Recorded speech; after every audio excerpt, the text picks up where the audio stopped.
तो थंबनेल देख के तुम लोगों को पता चल गया होगा कि आखिर मैं किस चीज़ के ऊपर बात करने वाला हूँ। वैसे इस चैनल पे मैं रिव्यू की वीडियो तो नहीं बनाता हूँ, लेकिन मैं सोलो लेवलिंग का बहुत टाइम से वेट कर रहा था कि उसका एक एनिमे अडेप्टेशन हो। और क्योंकि जब ये मानवा अपनी 60 या 61 चैप्टर में थे तब से मैंने इसे पढ़ना स्टार्ट किया था। तो चलो फिर टॉपिक पे आते हैं। तो हमारा जो मेन कैरेक्टर है सन जिनवू, उस पर आने से पहले मैं तुम्हें सोलो लेवलिंग के वर्ल्ड के बारे में बता दूँ। 10 साल पहले 2 घटनाएं हुई थी। पहली, गेट्स कि वर्ल्ड के अलग अलग कोनों में कभी भी किसी भी टाइम पे पोर्टल ओपन हो जाते थे जो हमारे ह्यूमन वर्ल्ड को दूसरे वर्ल्ड से जोड़ते थे, जहाँ पर होते थे बहुत ही ताकतवर मॉन्स्टर्स जिन्हें कहते थे मैजिकल बीस्ट, और इन पोर्टल्स को नाम दिया गेट्स।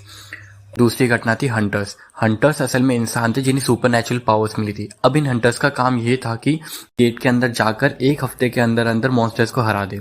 अगर वो ऐसा नहीं करेंगे तो 1 हफ्ते बाद गेट पूरी तरह से ओपन हो जाएगा और सारे के सारे मॉन्स्टर ह्यूमन वर्ल्ड में एंटर करके तबाही मचाना स्टार्ट कर देंगे। गेट्स और हंटर्स में 2 चीजें कॉमन होती थी। पहला, जितने ज्यादा गेट्स ओपन होंगे उतनी ही ज्यादा ह्यूमंस को पावर्स मिलेगी और वो हंटर्स बन पाएंगे।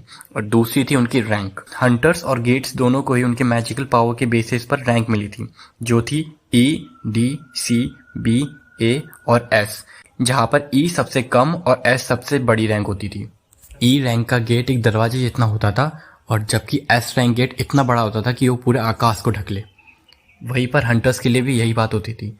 अब जिस हंटर को जो रैंक मिली है वो कभी भी चाहे जितनी ज़्यादा एक्सरसाइज कर ले या फिर जितनी ज़्यादा अपनी बॉडी बना ले, वो कभी भी एक अपने से अपर रैंक के हंटर्स को नहीं हरा सकता था। अब अगर तुम ये जानना चाहते हो कि एक ई रैंक और एस रैंक में क्या अंतर होता है, तो तुम ये सोच सकते हो कि एक एस रैंक हंटर आराम से ई, डी, सी और बी रैंक के मॉन्स्टर्स को अकेले ही हरा सकता है, और वही अगर कोई ई रैंक का हंटर एस रैंक के गेट में जाएगा तो उसे ऐसा लगेगा कि मौत खड़ी है उसके सामने।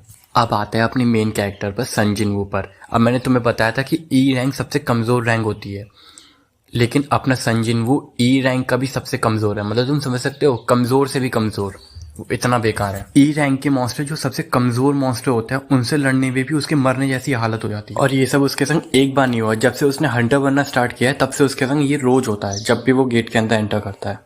अगर तुम लोगों को वीडियो जरा भी पसंद आए तो वीडियो को लाइक कर देना, और इसका पार्ट 2 भी जल्दी आने वाला है तो सब्सक्राइब भी कर देना ताकि तुम्हें पता चले। Okay, bye.